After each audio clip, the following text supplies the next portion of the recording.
Israel iyo Xamaas ayaa mid kale ku eedeynaya deganaantii magaalada Gaza ee xabad joojintii laga gaaray inuu ku xadgudbay.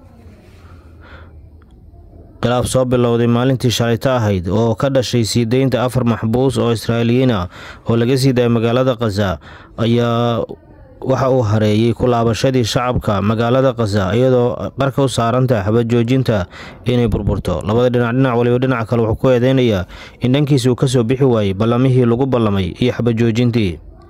Israa'iil waxay leedahay haweeney rayid ah oo ciidan aan ahayn ayay Xamaas dib ula hareen, taasina waxay cadeynaysaa in xabad joojintii iyo ballantii lagu ballamay ay ku xadgudbeen, halka dhanka Xamaas ayaguna Israa'iil ay ku eedeynayaan in shacabkii magaalada Gaza ku laabanayay ayaguna ay ka hor istaageen deegaanadooda ay ku laabtaan, taasina ay ka dhigantahay xabad joojintii oo lagu xadgudbay.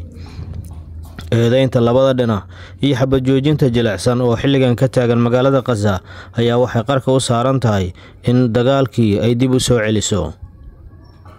shacab fara badan oo Falastiiniyiin oo doonaya guryahooda in dib ugu laabtaan ayaa ciidanka Israa'iil ay ka hor istaageen, kuwaas oo aaneynaya in haweeney rayid ah oo gacanta Xamaas weli ku jirta aan la soo gudbin, halka Islaamic Jihad oo gacanta ku haya haweeneydaas ayaguna ay leeyihiin waa ciidan oo ma aha rayid.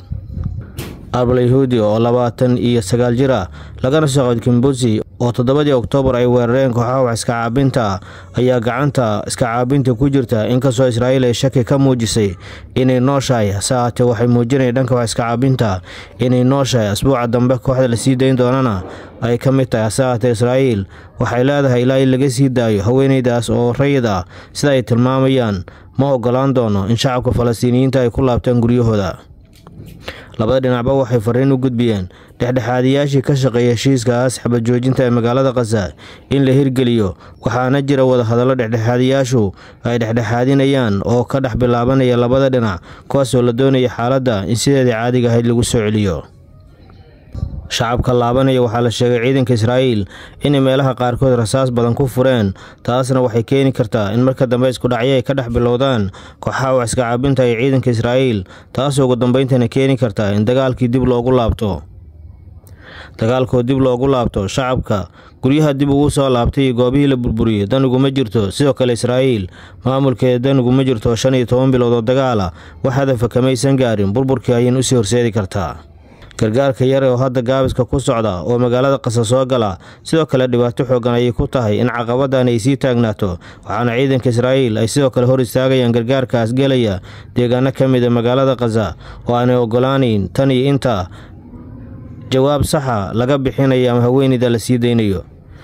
haysashada haweeneydaas oo ciidanka Israa'iil ay ku murmursiyoonayaan in ayada darteed ay u diidan yihiin deegaanada lagu laabto, waxaa laga yaabaa in sheekadu intaas ay ka fog tahay oo Israa'iil marna ayna danaynayn in xabad joojintii sida rasmiga ahayd ee lagu heshiiyay ay u fuliyaan. hubka cusub iyo ciidanka badan oo Xamaas iyo kooxaha kale wax iska caabinta ay la soo baxeen ayaa astaan ciidanka Israa'iil cabsi gelisay oo keeni karta in ciidankoodu feejignaan kala galaan, diidaana shacabka inay u soo dhawaadaan si aan loogu soo dhaxgamban. dhanka kale wasiirka hore amniga gudaha Israa'iil Itamar Ben-Gvir oo hadlay waxa uu ugu baaqay madaxweynaha Mareykanka inuu ka dhabeeyo ballan uu hore u qaaday sida uu sheegay. waxa uu sheegay Itamar Ben-Gvir in madaxweynaha cusub ee Mareykanka ee hadda Donald Trump ay ugu hambalyeynayaan soo laabashadiisa. sidoo kale tan waxa uu sheegay in dalab muddo badan ay u gudbinayeen Ra'iisul Netanyahu iyo dowladda Israa'iil oo ah in shacabka Falastiin ee ku nool magaalada Gaza loo kala qaybiyo Jordan iyo Masar ay tahay inuu fuliyo madaxweynaha Mareykanka. dhowr mar ayaan dowladda ka dalbanay soo jeedinta aan soo jeedinay. haddii hadda taageero aan uga helno madaxweynaha Mareykanka waxay noqon kartaa arrinteennii oo rumowday shacabkaas Falastiiniyiintana in meesha laga saaro guud ahaantood oo loo qaybiyo Jordan iyo dalka Masar. Itamar Ben-Gvir wuxuu leeyahay aragtida in shacabka meeshaasi laga saaro Falastiiniyiinta. madaxweynaha Mareykanka ayaa taageersan in deegaanada uu doonayo Israa'iil lagu fuliyo waxay gaaraysaa dhul aad u badan oo dhulka Carabtu ka mid ah, kaas oo Lebanon, Jordan iyo deegaano badan ay ka mid yihiin, ilaa iyo qaybo badan oo Suuriya ah. wasiirkan xagjirka ayaa dhowaan iska casilay xubintiisii wasiirnimo ee golaha wasiirada uu ka hayay, asagoo uga soo horjeeda heshiiska xabad joojinta ee laga gaaray magaalada Gaza iyo ka bixidda ciidanka Israa'iil magaalada Gaza ay ka bixi doonaan. wasiirada xagjirka uu ka mid yahay markasta waxay dalbanayaan inaan xabadda la joojin. haddii hadda ay dhacdo xabad la joojiyana marka maxaabiista badankooda la sii daayo in laga baxo xabad joojinta dagaalkana dib loo bilaabo. madaxweyne Trump ayaa sheegay in dhankiisa uu la hadlay boqorka Jordan boqor Cabdallah sidoo kale tan uu la hadli doono madaxweynaha dalka Masar Cabdifitaax Asiisi kalena hadlaya sidii dadka Falastiiniyiinta looga saari lahaa magaalada Gaza looguna qaybin lahaa labadaasi wadan.